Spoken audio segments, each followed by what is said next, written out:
Sunday, December 20th at 8 o'clock at Carlson Charlie's on the Sunset Strip. I will stand in front of a couple of hundred wonderfully curious people to perform what's on my mind. I give 30, 40 college lectures a year, and I engage in debates with Abby Hoffman against people like Gordon Liddy or the head of the DEA, and I'm also very involved in computer software design because it is my hometown. It's my neighborhood, it's my turf. These are my tribe. Constituency. Yeah, well, no, that's a politician, not a tribe. He's a tribe. This is mine. It's like, I'm on this crew. Yeah, I'm a member of this crew. I don't like tribe, man. That's okay. We're all team players. We're all free agents signed up to different teams in the LA League. I talk about Millennium Madness, that we're countdown to the year 2000, which always brings up end-of-the-world paranoias and Armageddon fantasies, particularly in those who know that the future's outstripping them. And Reagan and Mies are convinced that the end of the world is coming, and they hope that they'll be alive to witness it. And they're right. It's the end of their world. The same thing happened in the 900s, the 10th century A.D.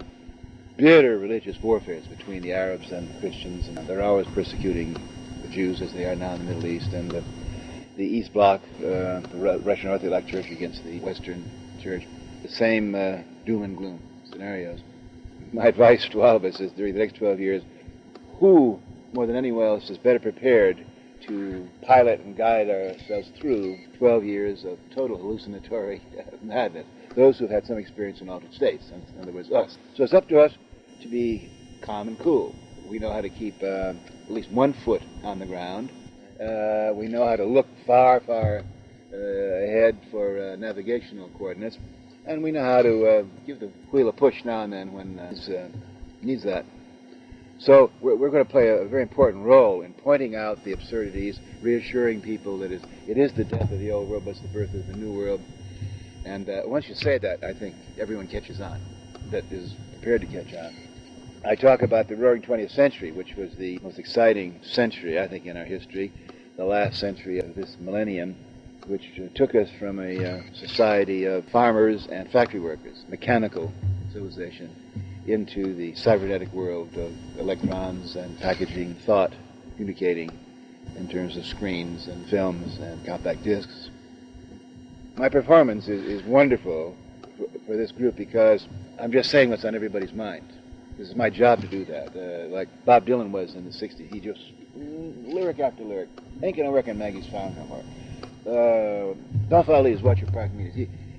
He knows it, too. He was a vessel, he was an instrument for which all this information, which was genetic, historical, he was giving voice to what was on all of our minds. Yeah, of course, Bob. The role of the artist, the role of the people that keep evolution going and that make us feel comfortable and secure in inhabiting a new reality are the artists, the playwrights, the musicians, the minstrels, the storytellers. And I'm one of this group helping us move into weird cybernetic future. It's a responsibility, isn't it? Not at all. It's good that artists, that's what they, in term of, they were medicine at the time. It's like getting... Yeah, shaman, voodoo dancers, drummers, you go down to this vaudeville entertainers, Exactly. backroom, barroom singers, and always, it's along the Sunset Strip. You're never going to find this in the academies, you're not going to find it in the Vatican, you're not going to find it at Harvard. And I'm so proud. Some of my former friends in the academy think, well, Timothy, geez, if you played your cards right, you could be an emeritus professor at Harvard, and here you are, a period. Charles and Charlie. It always comes up that way. It always comes from the streets, because that's where the different cultures meet, and that's where the Iranian girl meets the Athenian boy, and that's where the hustlers and dealers and wheelers of ideas and novelties and entertainment and brain food.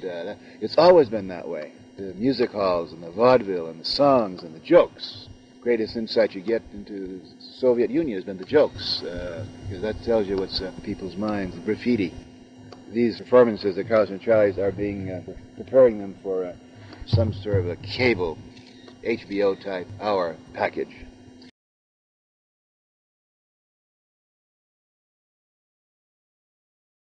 Blackstone Audiobooks presents Coops, the new audio novel to take artist Baer into before and every place. There was Dottaville, like everywhere else, woke for the exception. America rules become one big shopping mall where anyone might be. There was no place Dadaville off the map. Anyone Dadaville. Dadaville.